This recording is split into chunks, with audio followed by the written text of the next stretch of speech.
अस्सलाम वालेकुम दोस्तों। गिरना नदी में पानी आ चुका है।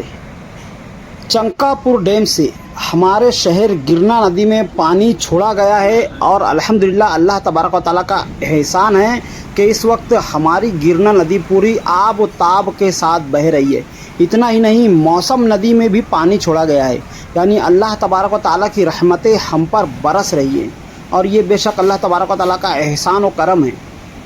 यहाँ पर बोलना मुझे ये था कि मालेगांव शहर के सरपरस्त हजरात इस वक्त तवज्जो दें, कोशिश ये करें कि गिरना नदी में पानी देखने ना आए, या फिर अगर आए भी तो अपने बच्चों को अगर साथ में ले कर के आते हैं तो उनको साथ में ले कर के जाएँ, उन पर निगरानी रखें और एक बार ले कर जाने के बाद दोबारा से जब तक पानी ख़त्म ना हो तब तक कोशिश करें कि बच्चों पर भरपूर नज़र रखें। ऐसा ना हो कि आप एक बार हो कर के गए हैं और उसके बाद आपके बच्चे खुद से अपने दोस्तों वगैरह के साथ यहाँ पर आएँ और वही नज़ारा देखने को मिले जो हर साल देखने को मिलता है, यानी गिरना नदी में आकर के नहाना, डुबकियाँ वगैरह लगाना।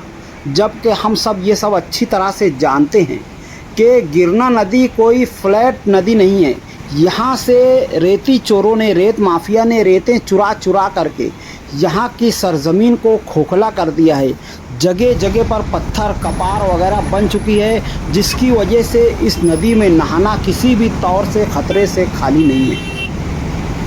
और उसके साथ मैं एक पैगाम ये देना चाहूँगा कि जिस तरह से इस वक्त चंकापुर डैम से पानी छोड़ा गया है, यानी इस वक्त चंकापुर डैम भर चुका है, जिसकी वजह से ये पानी छोड़ा गया है। मैं ये कहना चाहूँगा कि कुछ सालों पहले हमारे शहर के कुछ सियासी हजरात ने चंकापुर का डैम का पानी दाभाड़ी को बेच दिया था, जिसकी वजह से मालेगांव शहर में पानी की तकलीफ़ होती रही है।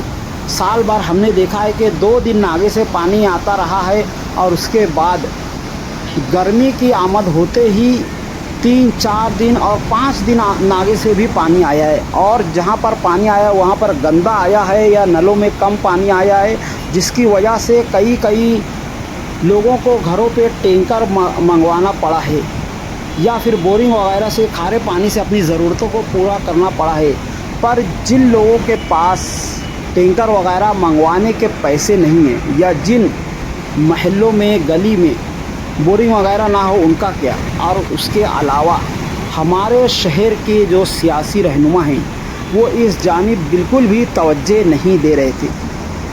यहाँ तक कि हमारे शहर का मीडिया भी इस ताल्लुक़ से बातें नहीं कर रहा था। एक अफ़सोस की बात यह है कि जिन सियासी रहनुमाओं को हमने वोट दे करके दिया था और हम ये चाहते थे कि वो हमारी खिदमत करें, वो इस वक्त हमारे ऊपर बैठ कर के हम पर राज कर रहे हैं। वो हमसे ये कह रहे हैं कि शहर का अतिक्रमण हटाओ, कैरी बैग वगैरह बंद करो, नल पट्टी वगैरह भरो और इस तरह के गैर कानूनी नल कनेक्शन वगैरह को ख़त्म करो। मैं उनसे ये कहना चाहूँगा कि ये सब नदी के उस पार भी होता आ रहा है, पर वहाँ पर निज़ाम कुछ अलग ही है। वहाँ की सड़कें देखो, वहाँ की गटरें देखो। कोई ये नहीं कह सकता है कि नदी के उस पार अतिक्रमण नहीं है। हम खुद जानते हैं कि बाज़ार वगैरह के इलाकों में कितना वहाँ पर भी अतिक्रमण वगैरह होता है। ऐसा नहीं कि नहीं होता है, और ऐसा भी नहीं है कि वहाँ पर कैरी बैग वगैरह का इस्तेमाल नहीं होता है। यहाँ पर पूरी गलती हमारे इंतज़ामिया की है, हमारे कारपोरेशन की है, जहाँ पर कुछ घूसखोर अफराद बैठे हुए हैं, रिश्वतखोर अफराद बैठे हुए हैं, जो इन बिके हुए सियासी रहनुमाओं से पैसे वगैरह ले करके हमारे ऊपर राज कर रहे हैं। इस वक्त माहौल ये है कि हम लोग अपने सियासी कारपोरेटर से, सियासी रहनुमाओं से जवाबदेही तलब करने की बजाय उनके पीछे जिंदाबाद मुर्दाबाद के नारे लगाते हैं, जिसकी वजह से ये हमारा फ़ायदा उठाते हैं।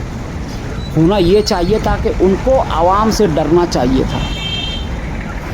आप देख रहे हैं कि जंतर मंतर का अगर आप सीन देखें तो आपको पता चलेगा कि एक इनकलाब की लहर उठ चुकी है और लोग समझ चुके हैं कि इस वक्त हमारे सियासी रहनुमा, चाहे वो फिर किसी भी पार्टी का हो, सब के सब हमको कीड़े मकोड़ों की तरह से इस्तेमाल कर रहे हैं, हमें कॉकरोच और मच्छर की तरह समझते हैं। इसी वजह से कॉकरोच जनता पार्टी वजूद में आई है और उसका नतीजा आप इस वक्त पूरे देश में देख रहे हैं।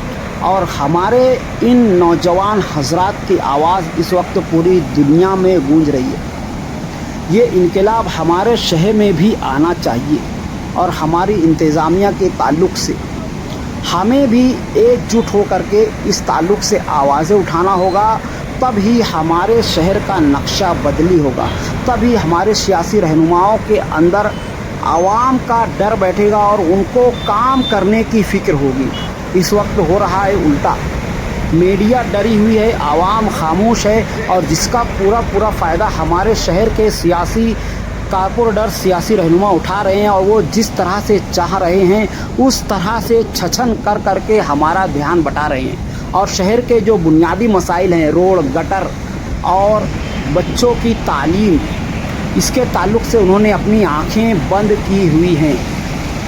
मैं समझता हूं कि जिस तरह से मरकज़ी सरकार आंखें बंद किए हुए हैं तालीम के ताल्लुक़ से, इसी तरह से हमारे शहर की सरकार भी, हमारे शहर की कारपोरेशन भी, हमारे शहर के मेयर मुफ्ती साहब भी आंखें बंद किए हुए हैं। इस बारे में आपका क्या ख्याल है, कमेंट में ज़रूर बताएं। मिलते हैं।